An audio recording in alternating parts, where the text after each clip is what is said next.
પ્રધાનમંત્રી નરેન્દ્ર મોદી આજે ગુજરાતની મુલાકાતે આવી રહ્યા છે। ગુજરાતની મુલાકાત દરમિયાન અમૂલની 50મી વર્ષગાંઠની ઉજવણી અંતર્ગત પ્રધાનમંત્રી નરેન્દ્ર મોદી અમૂલના 5 નવા પ્રોજેક્ટ્સનું લોકાર્પણ કરશે।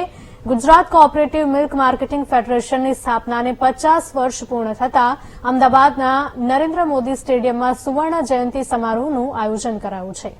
સમારોહમાં વિશાળ સહકાર સંમેલનનું પણ આયોજન કરાયું છે, જેમાં કેન્દ્રીય ગૃહમંત્રી અમિત શાહ સહિત સહકારી અગ્રણીઓ અને 1.5 લાખ પશુપાલકો સહભાગી થશે। મહત્વપૂર્ણ છે કે વર્ષ 1946માં સરદાર પટેલે 250 લીટર દૂધથી અમૂલની સ્થાપના કરી હતી, જ્યારે ગુજરાત મિલ્ક માર્કેટિંગ ફેડરેશનની 1973માં સ્થાપના કરવામાં આવી હતી। અમૂલમાં હાલ જિલ્લાના દૂધ સંઘો મારફતે દૈનિક 300 લાખ લીટર દૂધ એકઠું કરાય છે। સ્થાપના સમયે જીસીએમએમએફનું ટર્નઓવર 20 કરોડનું હતું, તે વધીને આજે 61,000 કરોડે પહોંચી ગયું છે।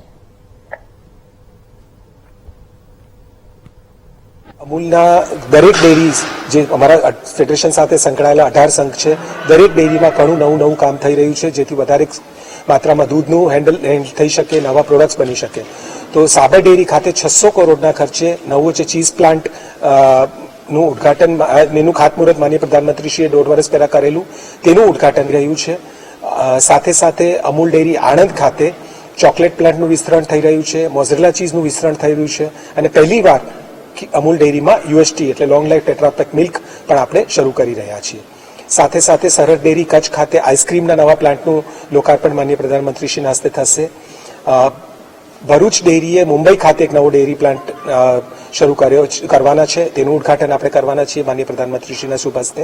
અને સૌરાષ્ટ્ર કચ્છમાં જે વિવિધ સરકારી સ્કીમોના આધારે ડેરી વિકાસનું જે કામ થયું છે, તેનું પણ લોકાર્પણ થશે।